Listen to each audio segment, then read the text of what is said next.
But with that, Kelley, I think I can hand it over to you. Thank you, Kira. Hey, everybody.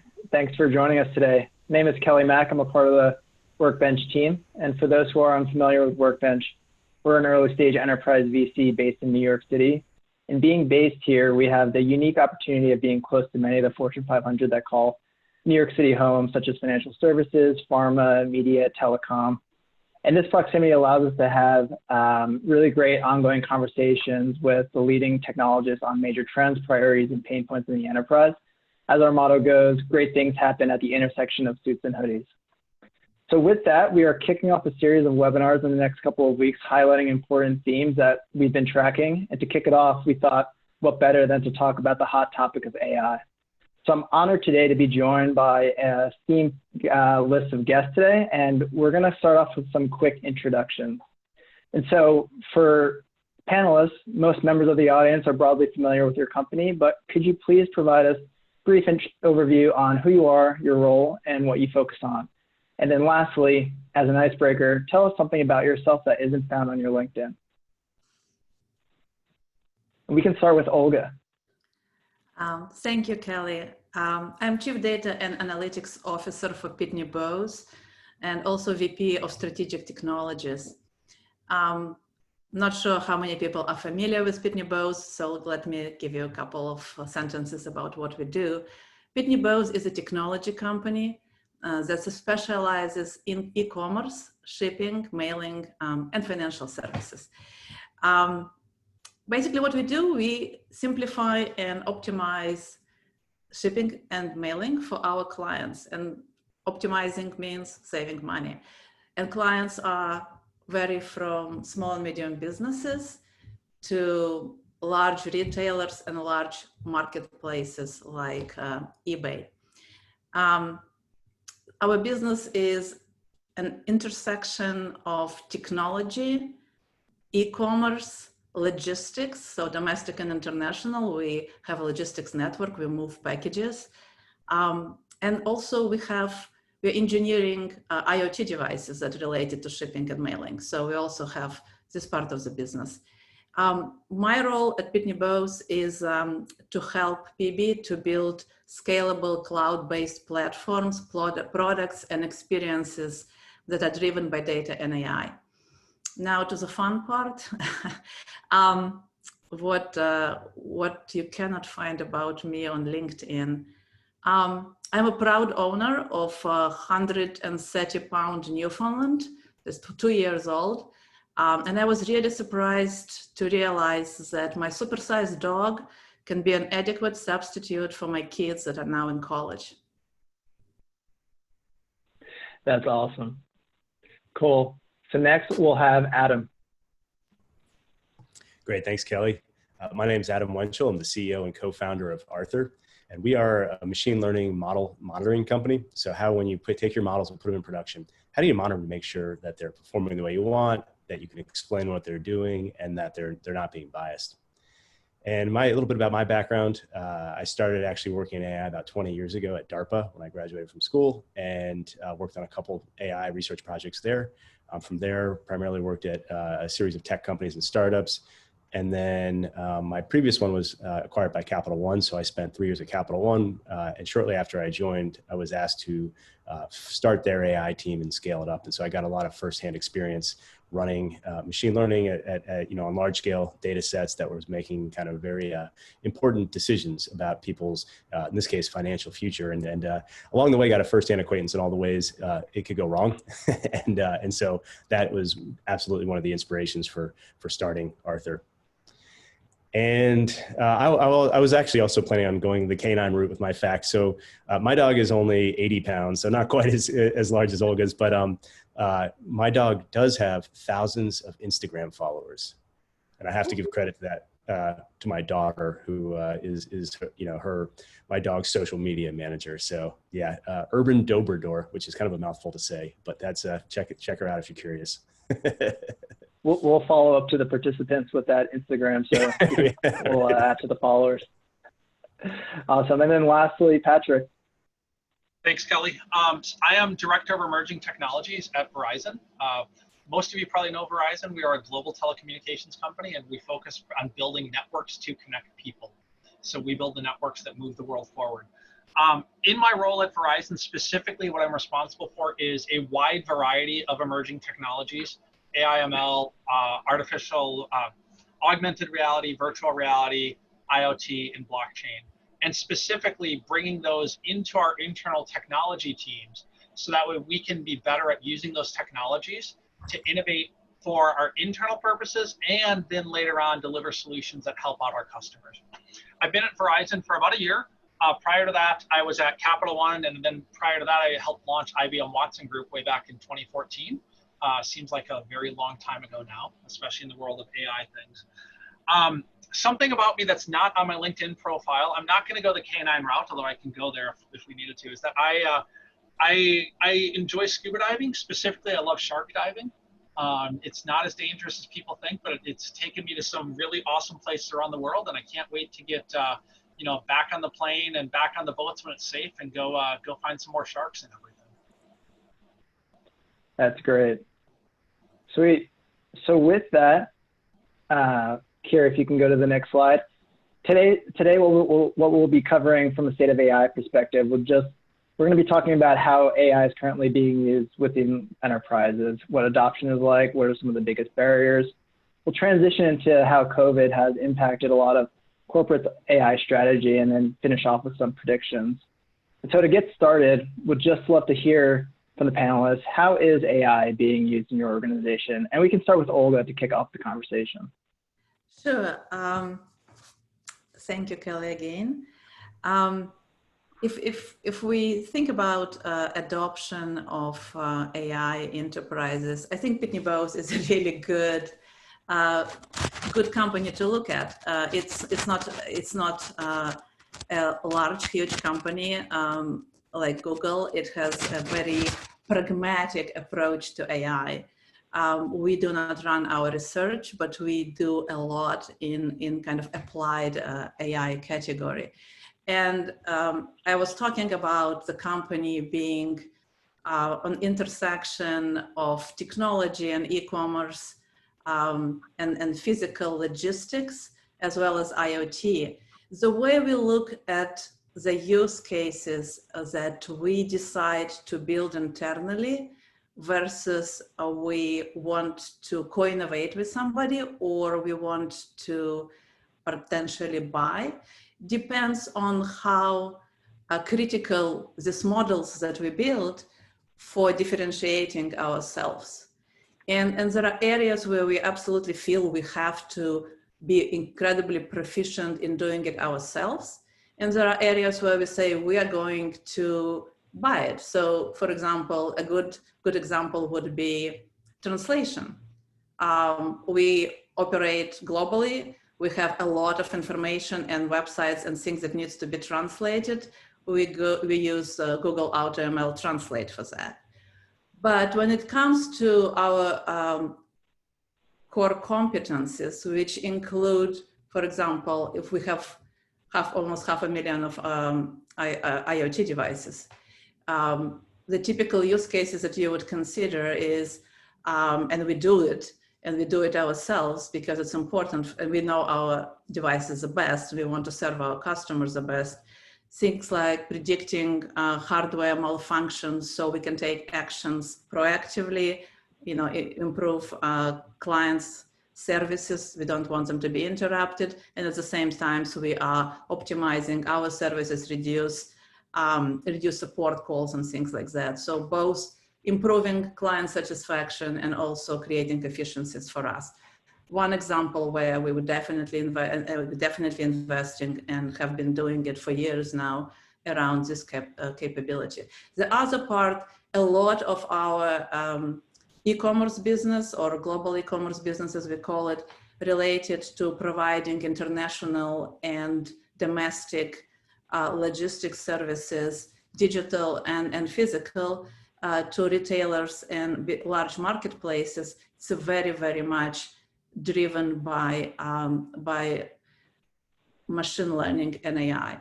NLP for us is a big part of the solution. And the reason it is like because the models that we deploy are critical to identify for us how the shipping quote, for example. So if we are working with a large marketplace, we provide scalable APIs to provide shipping quote or help marketplace to understand whether a particular item can be shipped internationally.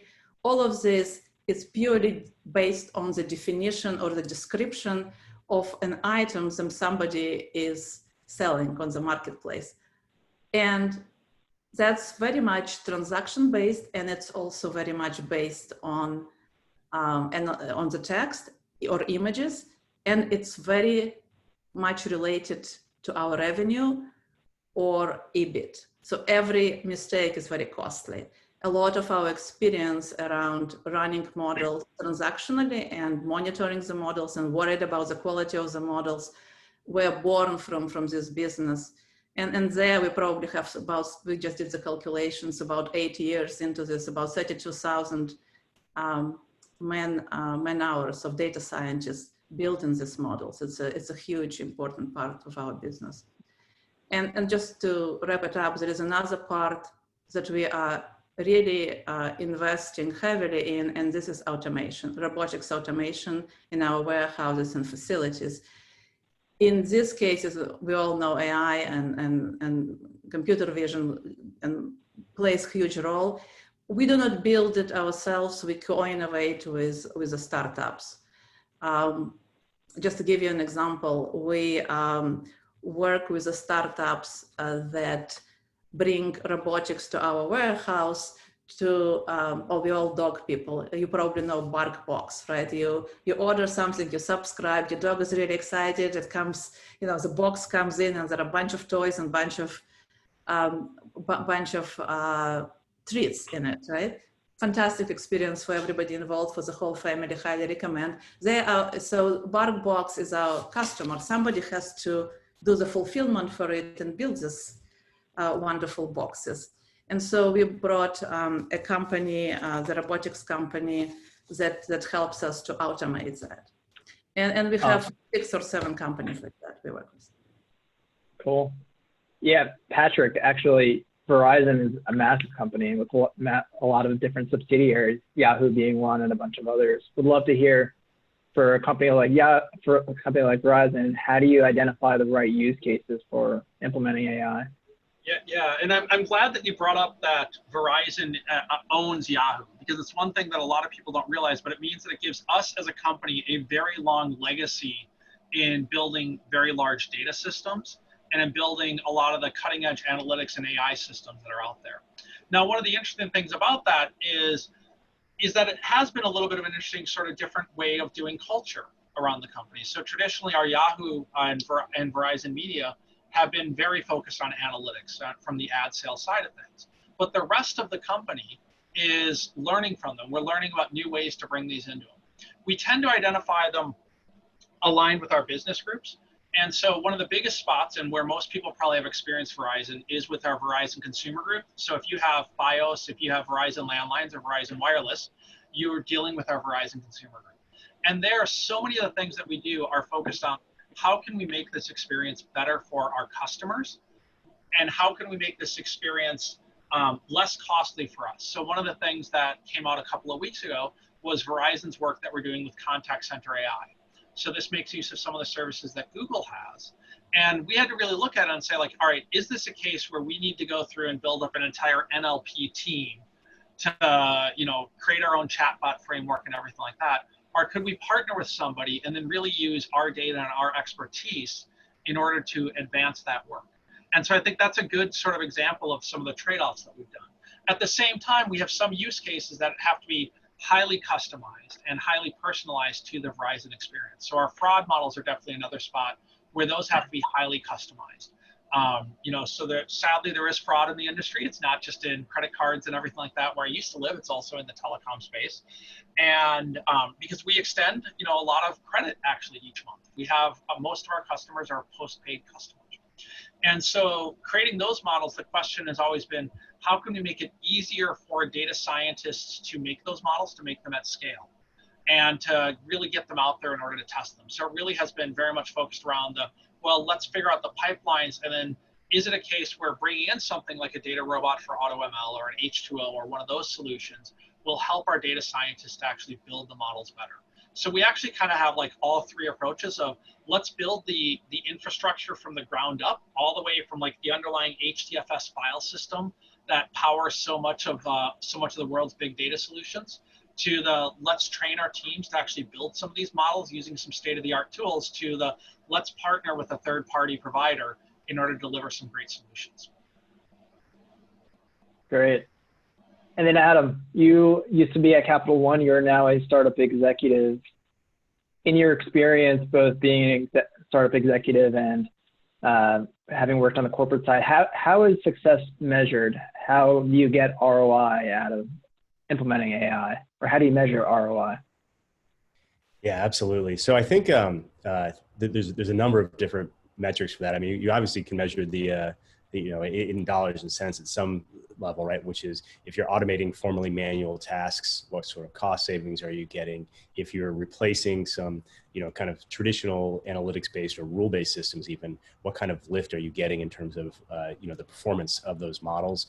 So there's a number of ways to look at that. But I think also organizations realize this is kind of a long game. And so in many cases, they've spent the last few years really doing things like beginning to establish larger data science teams, figure out how to recruit and attract great talent, start to put in place the kind of infrastructure Patrick was talking about that makes the data scientists you do have more efficient, because it can be really tough in some of these organizations to come in and be effective when it's a battle to kind of get access to data and make sure the data is of the right quality and things like that. So really investing in making those teams, empowering those teams to be able to do their jobs in a way that's properly risk managed, but also it makes them efficient. And then I think there's just an ongoing education process that about increasing the level of understanding of AI, so that even if you're not a data scientist, if you're a business executive or someone like that, you can always be thinking in the back of your mind, hey, what are the opportunities to leverage AI in my corner of the business, and how could I, can I spot ideas that would be, really kind of novel ways of employing AI that might be transformative. And so that kind of education takes months and years. And I think, a lot of the investment is in sort of building that culture of understanding AI and recognizing that it's a multi-year journey to really kind of achieving those big lift dollars and cents wins. Yeah, that's a great point. Talent is as important as the technology you adopt. When it comes to effectively attracting and retaining the top talent, what are you seeing as distinct things that organizations should do? Is that, adopting new and cool technologies? Is that other types of organizational elements that you can start to implement? What are you seeing as the most effective way of retaining the top talent? Yeah, I think, it's about creating a work environment that people are excited about, right? And so certainly the ability to utilize newer technologies when appropriate is something that a lot of data scientists and data science talent finds attractive. But it's also just creating an environment where they'll feel like they'll be able to do interesting things with large, interesting data sets. And so that's, one of the advantages that large enterprises have over a lot of tech companies is they come with kind of built-in, really interesting data sets, right? Because they're already operating at a big scale. And so, I think that it's a really attractive situation for a lot of data scientists. Is look, we already have all the data. You just need to help us kind of unlock the value in it. And so if you can kind of create a culture where they feel empowered to do that and they have the tools they need to do that, then it can be a really compelling proposition for job seekers. Yeah, and playing off of what Adam says there, I kind of think of it as culture, scale, and opportunity for impact. So the culture is really one of the big things. You want to make sure that not only do you have, a general positive organizational culture, but also that you've got that right culture inside the company of data scientists sharing information. Most of the people that we see coming in, they really want to learn on the job. Like they want to be around those other people who will, you know, come up and say like, hey, I saw this crazy thing that somebody was doing with GPT-3 last night. Did you see how some guy made it so that way it writes JavaScript code or something along those lines? You know, they want to be able to have that sort of environment, and they want to have that open and free exchange of ideas. And then on the scale side, I think Adam hit it right on the head. Like the scale of the data that we have here at Verizon is immense. It's exabytes. And, you know, so if you think about like what you can do with that and how much you can, you know, build great models on that, it's a lot of fun. Like just saying like, okay, you're not going to have to hunt for the data because we have the data. It's going to be a little bit of fun to figure out how do we actually make use of the data, but we have the data here already. And then when we talk about the opportunity, one of the things that we're selling people on right now is that we're a company that's a bit of a transformation. We announced something a little over a year ago called Verizon 2.0, where really we are trying to break down a lot of those silos and really transform ourselves internally. And that means there's a huge opportunity for people with innovative ideas inside of our company to go and, you know, get them out there, to experiment with them, to try them, and, you know, let's hope they don't fail, but actually allow some room so that way you can say, all right, this machine learning model, it may not work. Like we may not be able to find lift for this, and that's okay. So you have to provide that opportunity so that way if you find a model that gives great lift, that they can execute on it. But also, you know, if that model's not going to work out, you have to make sure that people know that, you know, that's okay. Sometimes you just can't build a model for something. Just maybe a couple more. This is fantastic points. Both Adam, Patrick, completely agree with it. Just to add to that, I think there is, enterprises are in a different stages in their development, and you know, learning from my experience years ago when I started building the team, there is a hierarchy of needs, right? You have to have the data scientists can work with. And almost every enterprise has data for sure, but giving the minimum sufficient availability and quality of the data to the data scientist is a basic needs, right? Needs to happen. The other part is you need to be able to provide really interesting business cases, right? So you need to be able to have a way within the enterprise to identify the business cases that matters. And yes, you will fail in some and you succeed in some, but it's important to have certain level of training in the enterprise as well, and having people who understand it and can provide data scientists with a really this is really important use cases. That's initial stage. I think when you get later on, depending where enterprise is, like I was looking at the numbers, and if you look, I think it's PwC and, you know, Accenture and McKinsey are doing similar kind of analysis, like where enterprises are. It's a surprisingly small number of enterprises at this point reports that they already implemented AI successfully in multiple areas, and only kind of even less, like 4% say, yeah, we like scale it through the whole enterprise. It's a journey, right? A lot of companies are starting with the pilot projects. So at different stages, different things will be important. I think that staying constantly on the cutting edge of the technologies and creating the environment of continuous learning is really critical. And that's, I think, why many companies are going to also centralize AI teams, right? Because as you both were saying, we do need to create this level of learnings, and you do it easier in the beginning when you have a centralized team and they can learn from each other, and then you go to the bigger communities as well. And the last point I want to make is, where do you attract the talents? I think obviously, you know, you are hiring as everybody else from the pool of available talent, but for us, one of the really important ways to attract the talent was engaging early on in the internship programs with the universities, with the top universities, and bringing the students when they are early in their schools, and later on, some of them spend a couple of years internship with us. This is the best candidates that we brought to our organization, and that's been really successful and fantastic experience. Yeah, I absolutely agree. And well, Patrick brought up a really good point about GPT-3, where it's been all the rage lately on Twitter and over in Silicon Valley. Research institutions and big tech companies come out with these innovations all the time. As corporates, how do you even comprehend how these innovations can impact your organization?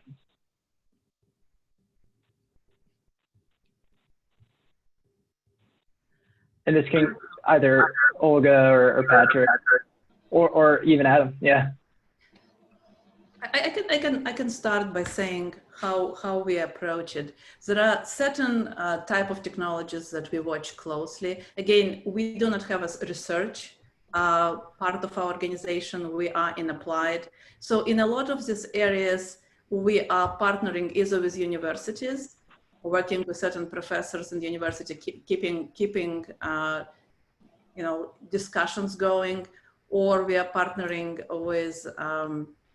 with cloud vendors, right? Or staying in touch with smaller startups. So not necessarily everything that is happening generates a lot of excitement, other than just it's very interesting to observe. So we're not jumping on every opportunity that we see. Very often we kind of try to judge whether it's something that definitely applies to us, but also how can we use our existing connections to accelerate the learning and understanding of how it would be the best way to use within the organization. Yeah, and Olga, I really like what you said about partnering with the universities and like having those really smart people around you who are in contact and they're at NeurIPS and everything like that, and they can synthesize a lot of this stuff better than you can, or at ICML or ICLR or something like that. So having those connections with universities, having those connections with PhD students and everything like that is a fantastic way to kind of see what's coming up in the research pipeline. Now, on the other side of it is, how do you like look at, there's cool things that are coming out of industry or startups and everything like that, and how do you actually evaluate that? And really what we found is that we actually need to be somewhat systematic about it. We actually, we need to actually, have kind of a little bit of a template that we use for some of the evaluations on this. Because otherwise, with some of these things, it's so easy to get wrapped up in a very clever demo that is amazing. But then, you'll be like, oh, well, they didn't really talk about X and they didn't really talk about Y. So for a lot of our technology evaluations, we are very much systematic. We have questionnaires that we use, the way that we track these things and everything like that. And that really is to make sure that we're able to get a holistic view of how this might fit in across the entire company or just a small part of the company, and any challenges that we might have in terms of bringing that inside. Awesome. Yeah, would love to also, change the conversation a bit to talk about when it comes to implementing AI, there are a lot of barriers to it. There are things like putting in the proper guardrails. Adam's company, Arthur, focuses a lot on how to put in the proper guardrails when implementing these systems. Adam, would love to hear from you. As you're working with customers, how do you see, these barriers to entry, emerge, and how do you help them solve that? Yeah, absolutely. Well, for starters, I think it's good that you recognize them as a barrier to entry. Unfortunately, not everyone realizes that immediately, and it's not until they've deployed some models without the guardrails that they realize that it's something you should think about from the very beginning, and not kind of bolt on as an afterthought, even if you're relatively early in your AI journey. But yeah, I think it's also just part of the natural maturation process where right now a lot of companies are have spent the last couple of years struggling with getting the right talent in place, getting the basics of infrastructure, getting the basics of data quality down so they can enable a few use cases. And they're just now getting these models into production. And then the next thing you find out is, all right, just because you're getting into production is only the first part of or maybe the first 5 parts of the battle. And that you also have to kind of monitor them on an ongoing basis. And depending on the nature of the use case, performance is kind of a universal, right? You want the second you take it out of the lab and put it in the real world is not a static place. It's very dynamic, especially when you have global pandemics and all these other things going on. And so your performances will not stay the same over time, and you need to monitor it because it will shift. And then, being able to explain what it's doing, and if it's something that's affecting individuals, then analyzing for things like bias as well is critical. So a number of ways they can go wrong and that you have to account for with production systems. Awesome. And we asked some questions from the audience that I might just sprinkle in as we have these conversations because they are topical. One that came up was a question on, do you find it difficult to balance a culture of innovation and experimentation while remaining compliant? And then, you know, Adam, this applies to your world back at Capital One, and we'd love to hear from the panelists. What is it like to balance compliance with innovation? I think it depends a lot on the organization and the industry you're in, but certainly in financial services, it's a challenge, right? Because, you know, you need to comply with decades of anti-discrimination laws and just general sort of financial regulation. And it's not necessarily that the new technologies don't comply. In fact, it's not that at all. It's the question of like, how do you deploy them in a way that does comply and that the regulators are comfortable with? And so, yeah, I've spent a lot of time talking with various regulators and both kind of industry specific ones like in financial services and also general, like the FTC and the GDPR regulators over in the EU about these kinds of issues. And I do think that, like, just as the companies are, just as enterprises are scaling a learning curve, the regulators are too, but they also understand that this is a really transformative, necessary technology. And so they're doing their part to kind of come along on the journey too. It's just, you know, they obviously need to make sure things are properly risk managed. Got it. So I was going to add in just one little thing there, because Adam, I'm glad that you brought up like GDPR and CCPA, because those are like very real challenges that I think most businesses are going to face. Like if you're doing business in Europe, like you have to find a way to tackle that. If you're doing business with Californians, you have to find a way to tackle that information too. Like, so like this is a case where CCPA and GDPR, they seem really onerous at first, but as odd as this is going to sound, like I'm kind of glad that we went through a lot of that. And the reason is because going through all that really forced us to get a lot of our other data stories in shape. Like it forced us to really take stock of what data we had and to classify a lot more of the data and to identify like who owned the data and everything like that. And so going through that exercise in, you know, remaining compliant actually in some ways can accelerate an industry, can accelerate a company later on, because now you know where these pieces of data are. Now you understand how they got there. Now you understand how they're paired with people. And usually there's some rationalization that comes along with that, which, you know, it's painful while you're doing it, but then once you have it, it's really, really nice. Awesome. So we got a question from the audience around criteria for evaluating new technology. It actually pairs well with the question that I had brought up to the panelists earlier, which is the AI space, broadly speaking, is filled with a lot of hype in companies. And as technology executives, how do you distill what is real and what is fake? And how do you cut through the noise? How do you come to evaluate these companies? So I'll take a stab at that first, because I think in the chats the question was specifically mentioned me and everything. So the way that we do it is kind of twofold. So one is that we have a small number of domain experts that really kind of understand the technology implications of it. So sort of like almost like a small you know, parachute in team of experts that, you know, they have their expertise, whether it's on big data or whether it's on AI ML or something along those, that work very closely with a centralized technology architecture. But then the other thing is, you know, if you only have like the technology experts, you really miss how that is going to impact the broader business. And so what that means is that for these large scale evaluations that we do, we're very careful to make sure that we have representatives from each part of the business that are part of that evaluation, that we check in very, very routinely with, that they get all the updates and everything like that. Because otherwise it's very easy for us to say, hey, this new technology from company X looks like it's going to be a complete game changer for us. But if we miss the fact that, oh, the migration costs are going to swamp the benefit that we'll get from it, so that way we never hit a positive ROI on this, then we've done something that's completely wrong. So really it is sort of setting up that cadence and really like saying, all right, we're going to meet with you guys on a regular basis, check in with you. We will do the translation of all the, all the AI and ML terms, because we realize that you don't live in this area, but you need to help us do the translation of the business concerns, so that way we're adequately evaluating those. I just want to add maybe a couple of very practical things that make it easier for enterprises to adopt the technology. Like pay as you go is really attractive, right?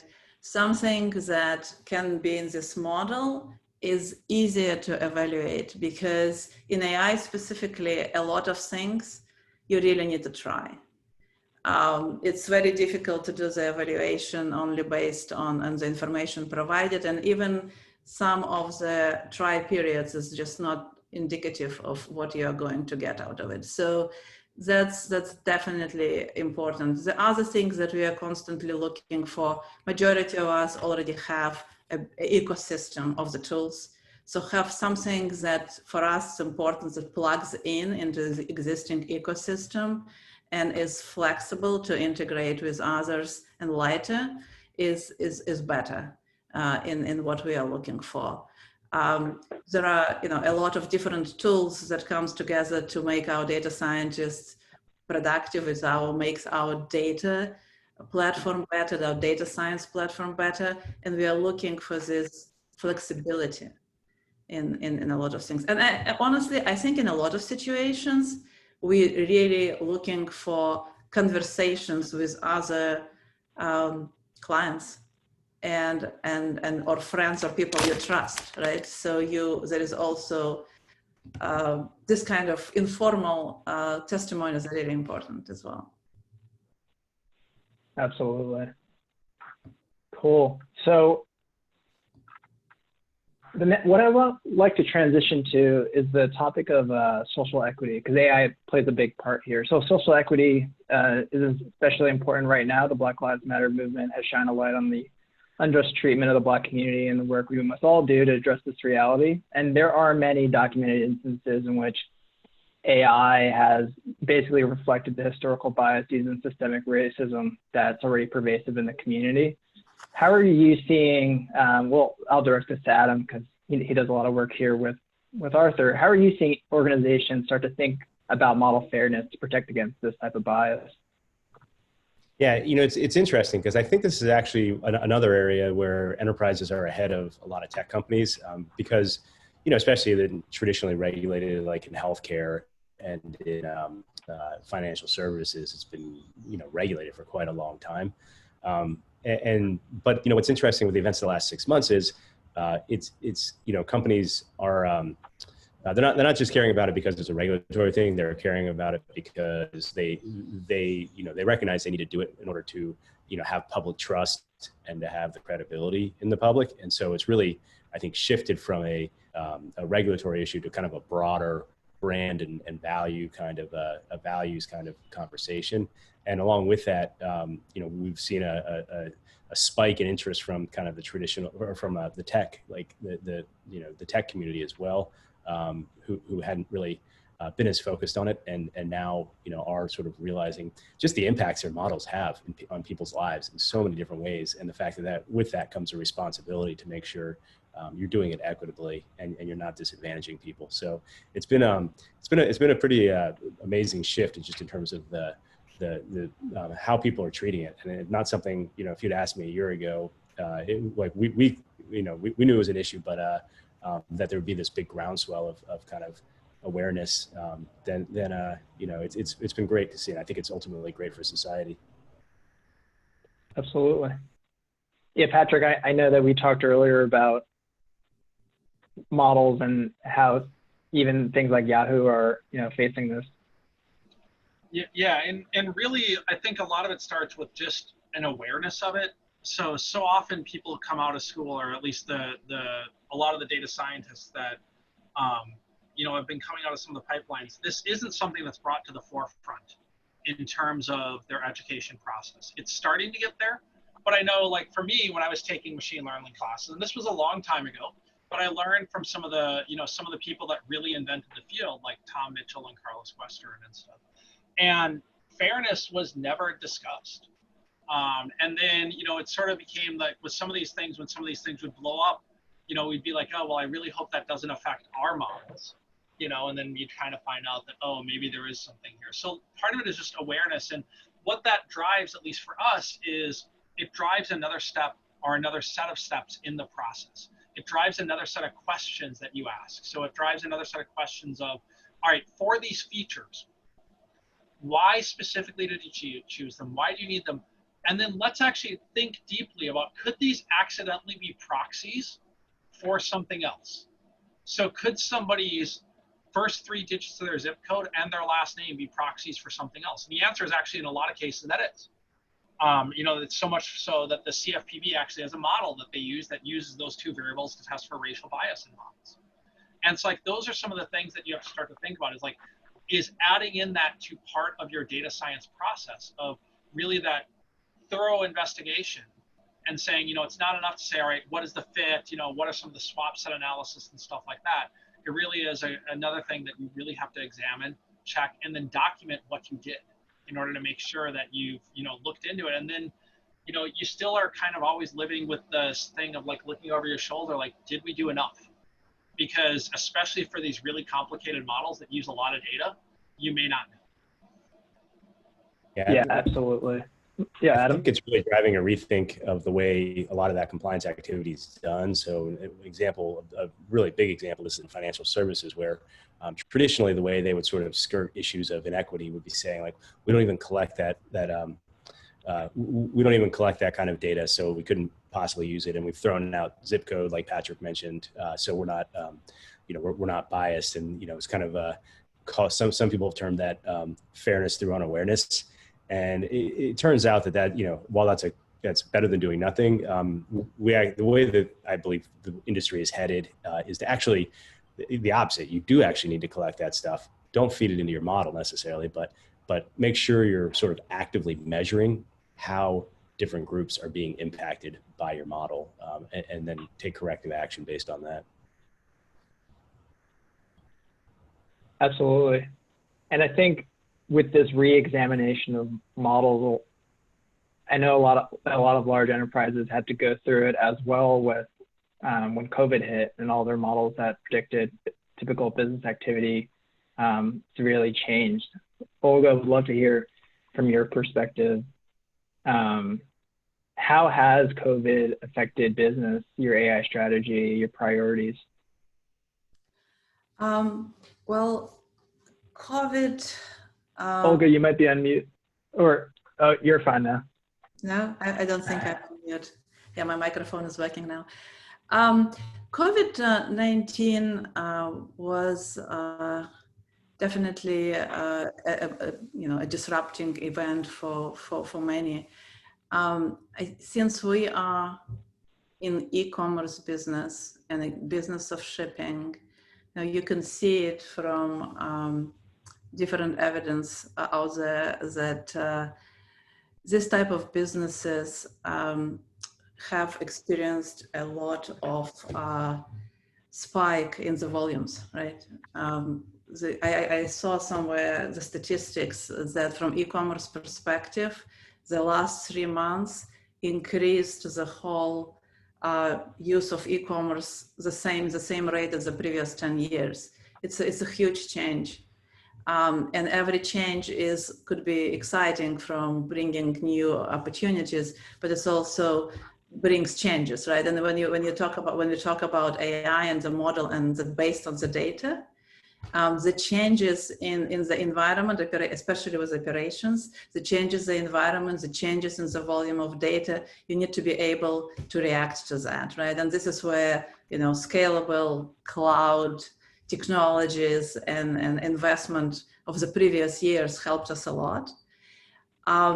I don't know if we have significantly changed the strategy. I think we are significantly more aware of disruptions that possibly can happen and dynamics, right? So one of the examples where we learn things is, you know, if you are increasing volumes, your operations may change, which means your data is going to change. So the pattern of the data is different, And you really need to watch over your models and see if they are floating, because the data is floating where your model is floating. So there are definitely operational things that we learned from that, including an importance of a data ops, right? Being able to have these monitors on your data, as well as monitors on the models, are really, really important in these dynamic and changing environments. So this is one. From the strategy perspective, I think we, if anything, we realized how much it is how much acceleration we need in everything that we do around the data and AI, right? So getting productivity to the data scientists, being even more strategic and thinking about what's next, because everything is changes so much. I think that's probably one of the biggest learnings, and we saw it through the COVID. Especially the first 3 months, how much innovation we were able to generate just because of urgency. And I think that's going to continue in the next 6 months or so, and hopefully not more than that, but at this level of volatility. But being ready, I think, and being prepared for the changes and being very dynamic and be able to react fast. So this idea from how do we optimize the development and deployment of the models and getting them into production, getting them operationalized, I think emphasizes the maturity of the ecosystems that we need to live in this world. Yeah, we actually have a question from the audience, one over Q&A and another one just sent to the panelists around business outcomes for AI. We'd love to frame it in the way of, do enterprises see AI tech impacting the revenue side or the cost side of business operations in the near term? I can speak to from what we observe both. There's absolutely no hesitation. It could, we found a way to create new business opportunities, so it builds the revenue, but efficiency is hugely important. And actually, when I think in the industry, they're called boring cases, but they're incredibly impactful when you look at the efficiencies. And many enterprises find their first benefits of AI, I think, in efficiencies, because it's much easier to measure in many cases. Yeah, and I think for us, like, we see that the efficiencies are not only much easier to measure, but also they're able to come much more quickly, like with contact center AI and robotic process automation. Those are things that, very quickly can come to us. Whereas some of the things that we're working on a really cool thing called MEC, which allows us to do computation really basically at the edge of the network. So figuring out ways to deploy AI there, like that's something that's going to be transformative. So you're going to have a 5 millisecond delay, or if even, for calling remote APIs and everything like that. Amazing. Like, think of what you could do with that. But that's something where we need to build an entire new business, an entire new way of thinking, and a new way of getting people to build some of the applications and strategies on top of that. So short term, it's definitely a case of like we can reduce costs, but long term, we're definitely looking at it as something to be transformative to increase revenue. Cool. And actually, we just had a follow-up question to that, and we'd love to pose it for Adam. Is, have you seen any dollars and cents put around this ROI with AI outcomes? Are enterprises able to do so? Is there a standard, or any best practices that you've seen folks do here? Yeah, I mean, I do see people trying to measure it that way, but as I mentioned earlier, it's I think there's also the expectation is that this is a multi-year journey, and that the real wins are going to take time. But that doesn't mean, I also think it's important to have a couple quick wins that demonstrate the value in order to kind of get everyone internally sort of bought in that this is worth investing in. And so, a lot of the problems that Olga called boring problems, I agree. I mean, we've seen great value. Like, if you can go in there and get a quick win in one of those boring problems, but just enough that it demonstrates like that there's a really the opportunity for ROI is real on these projects. Then it's a great way of people who are sort of maybe dismissive because of all the hype around AI. It's a great way to make everyone into believers and get everyone kind of aligned behind a really robust AI strategy. Great. So we had another question come in around the reference stack for AI and how it may or may not exist right now. Question to the panelists, what are fundamental parts of the AI stack that either of you are evaluating right now?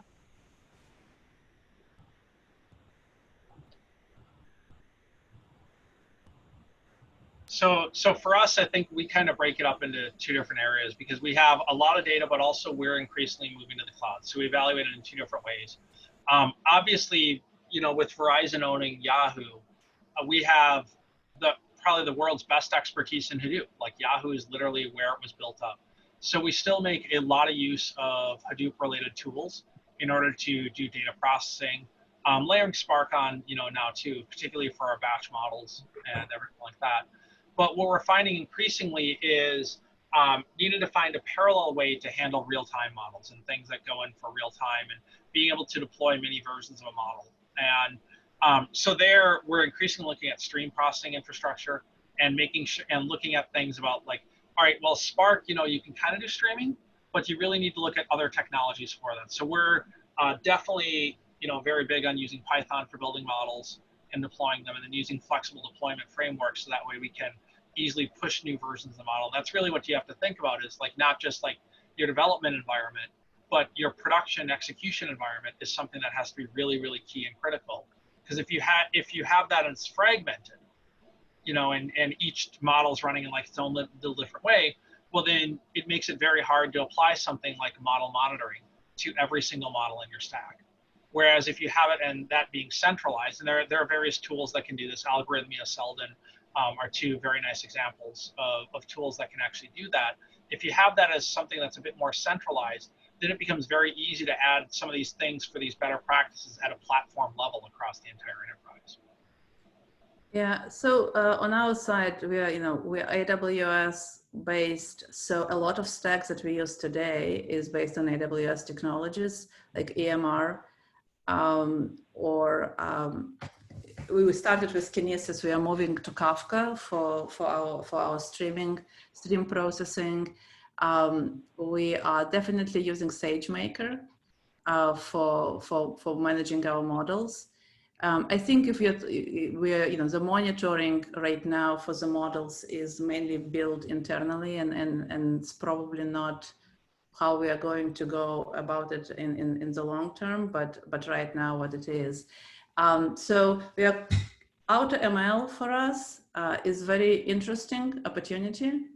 Similar to what Patrick was saying, it's not to replace the data scientists, but it opens productivity and it opens to the broader population with Pitney both who are like on this verge of becoming data scientists, but maybe not ready to jump into it. So that's kind of the areas that we are evaluating. Awesome. Well, with that, we actually are running out of time. I want to thank our panelists today for giving us their time and giving us their amazing insights and thoughts. Appreciate it. Definitely appreciate it.